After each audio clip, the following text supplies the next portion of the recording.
Kakarating ko lang mga kabayan galing doon sa ating basurahan. Nakakatuwa kasi yung grocery nilagay lang sa isang gilid. Alam niya siguro na may kumukuha kaya siya madumi. Nakalagay lang sa karton kaya wala akong kahirap-hirap magkuha. Tara, bulat-latin natin mga kabayan. Yan, ang daming grocery. May microphone pa mga kabayan. Oh, ayan, umiilaw.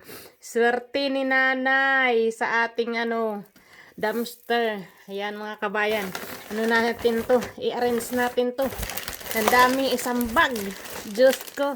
Ayan ang nito sa oven. Ayan, kung mga mahilig mag-bake dyan. Ayan, display na natin to. Mga kabayan. Aapaw ang grasya mga kabayan. Ang daming pagkain. Kita nyo? Oh, mahilig sa cheese dyan. Ayan, ang dami. Lahat to mga kabayan, hindi pa mga expired. Ayan. Tingnan mo, September next year pa. Lahat to, i-arrange natin mga kabayan. Daming mga, blueberry. Para to sa mga pang-bake. Ang dami, mga kabayan. Kita nyo? Tapos, itong mga mahilig sa mga cheese. Ayan, ang daming nakuha. Grabe, umaapaw yung grasa dito sa namin, basurahan. Hindi ko na kailangan lumayo. Kita nyo, ang dami ito. Ang ganda talaga nito. Ba't kaya ito tinapon?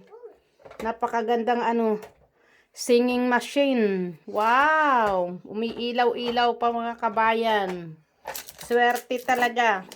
Tinapon lang, kita nyo. Ito, hindi pa ito mga expired mga kabayan. Ayan August 2024 pang niya.